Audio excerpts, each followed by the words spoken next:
వార్త అయితే వచ్చింది బీజేపీలో కొడాలని జరబోతున్నాని. మామూలుగా మనకి ఈ ప్రభుత్వం కూటమి ప్రభుత్వం డే 1 నుంచి కూడా రివెంజ్ మోడ్లో ఉండడం అనేది చూస్తున్నాము. అదేం ఆశ్చర్యం కూడా కాదు. ఎందుకంటే వాళ్ళు ప్రతిపక్షంలో ఉన్నప్పుడే అనౌన్స్ చేశారు. రెడ్ బుక్ ఓపెన్గా లోకేష్ జనాల్లోనే తీసుకెళ్ళాడు. రెడ్ బుక్ పెడుతున్నాం అని ఓపెన్గా ఆయన యోగాలంలోనే ప్రకటించాడు. సో దానికి సందర్భం అనుగుణంగానే మేము అందరి పేర్లు రాసుకుంటున్నాం, ఎవరెవరి మీద కక్ష తీర్చుకుంటాం అని కూడా చెప్పారు. ఓపెన్గానే కొడాలి నాని కడ్రాయిడ్తో నేను తీసుకెళ్తాను ఇవన్నీ లోకేష్ చెప్పాడు. పవన్ కళ్యాణ్ కూడా ప్రతిసారి వాడిని మెడ పిసికి గొంతు పిసికి నొక్కి తోలు తీసి ఇలాగే మాట్లాడేవాడు ఆయన కూడా భాష. సో చాలా చోట్ల లోకల్ వాళ్ళు కూడా మనం చూసాము కర్నూలు అనుకుంటా అఖిలప్రియ వాళ్ళ ఇంట్లో కొడకల్లారా మేము వస్తే ఏమవుతుందని లోకేష్ ముందే అతను వార్నింగ్లు ఇస్తున్నాడు. కాబట్టి వాళ్ళు ముందే చెప్పే వచ్చారు. దానికి తగినట్టు మాటకు కట్టుబడి మిగతా సూపర్ 6లో ఉన్నారో లేదో కానీ మాటకు కట్టుబడి దీనిలో మాత్రం 100% మాటకు కట్టుబడి మా ప్రభుత్వం వచ్చినాక ఎవడోటి అంతు చూస్తామో అది చూస్తున్నారు. కాకపోతే ఇక్కడ ప్రధానంగా ఏంటంటే అసలు ఈ రివెంజ్ పాలిటిక్స్ ఎందుకు చేస్తారంటే వాళ్ళు ఏమీ బుర్ర లేకుండా కాదు. ఒకటి రివెంజ్ పాలిటిక్స్లో ఏముంటుందంటే ఒకటి తమని ఎట్లా ఇబ్బంది పెట్టారో అలాగా మేము అంతకంటే రెట్టింపు ఇబ్బంది పెట్టి చూపించగలము అనేది ఒకటి. అది ఇప్పుడు జగన్ కూడా అదే బెదిరిస్తున్నాడు. మేము వస్తే రెడ్ బుక్ కాదు, ఏ బుక్ ఉంటే ఆ బుక్లో రాసుకోండి, వాళ్ళు ప్రపంచంలో ఎక్కడున్నా లాక్కొని వస్తానంటున్నాడు జగన్. తర్వాత పోలీస్ అధికారులని బట్టలు ఊడదీస్తే నిలబెడతానని చెప్పాడు. అలాగే అతను బెదిరిస్తున్నాడు. అతను ఎందుకు బెదిరిస్తున్నాడంటే తన మీద ఫోకస్ తగ్గించుకోవాలి, తమ మీద రివెంజ్ పాలిటిక్స్ని తగ్గించుకోవాలంటే కొంత బెదిరింపులు లేకపోతే కష్టం అన్నట్టుగా అతను బెదిరిస్తున్నాడు. సో ఇప్పుడు ఆ బెదిరింపు పనిచేస్తూ ఉందని కూడా అంటున్నారు.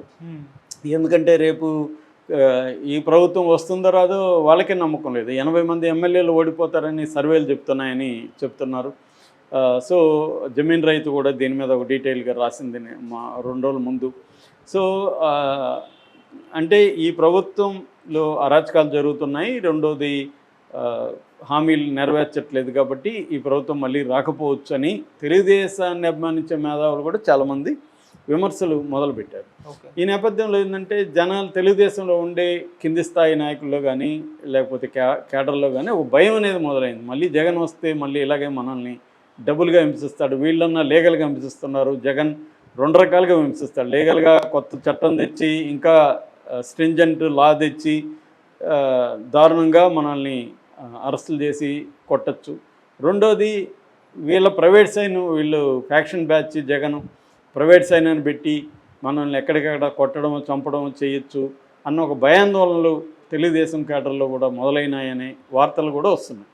ఈ నేపథ్యంలో ఇప్పుడు వీళ్ళ పరిస్థితి ఏంటి, తెలుగుదేశం పరిస్థితి ఒకసారి ప్రకటించేసినాక మేము ప్రతీకారం తీర్చుకుంటామని కేడర్ నుంచి కానీ నాయకుల నుంచి కానీ అభిమానుల నుంచి కానీ మేధావుల నుంచి కానీ వీళ్ళ మీద ప్రెజర్ పెరిగింది. ఇంకా ఎందుకు మీరు తీసుకోలేదు, ఇంకా ఎందుకు కొడాలి నాని బయట ఉన్నాడు, ఇంకా ఎందుకు ఇంకొకరు బయట ఉన్నారు, ఇంకా ఎందుకు జగన్ అరెస్ట్ చేయలేదు అన్న ఒక ప్రెజర్ పెరిగింది వీళ్ళ మీద. అందువల్ల వీళ్ళు వేరే కారణాలతో అరెస్ట్ చేయకూడదు అనుకున్నా చేయకపోతే ప్రెజర్ పెరుగుతుంది. అందుకనన్నా కొంతమందిని చేయాలన్న పరిస్థితి ఏర్పడింది. పోసాని కృష్ణమురళిని చేయడానికి పెద్ద లాజిక్ ఏం లేదు. అతను ఎప్పుడో చేతులు ఎత్తేసాడు, వెళ్ళిపోయాడు.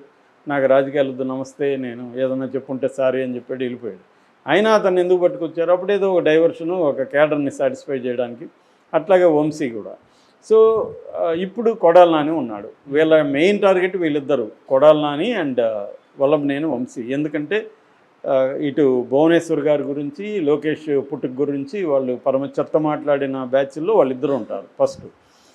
రెండోది వ్యక్తిగతంగా చంద్రబాబుని గురించి, లోకేష్ గురించి, పవన్ కళ్యాణ్ గురించి, బాలకృష్ణ గురించి, వీళ్ళందరి గురించి అతి దారుణంగా మామూలు మనుషులు మాట్లాడని ఒక భాష మాట్లాడే వ్యక్తి కొడాలి నాని.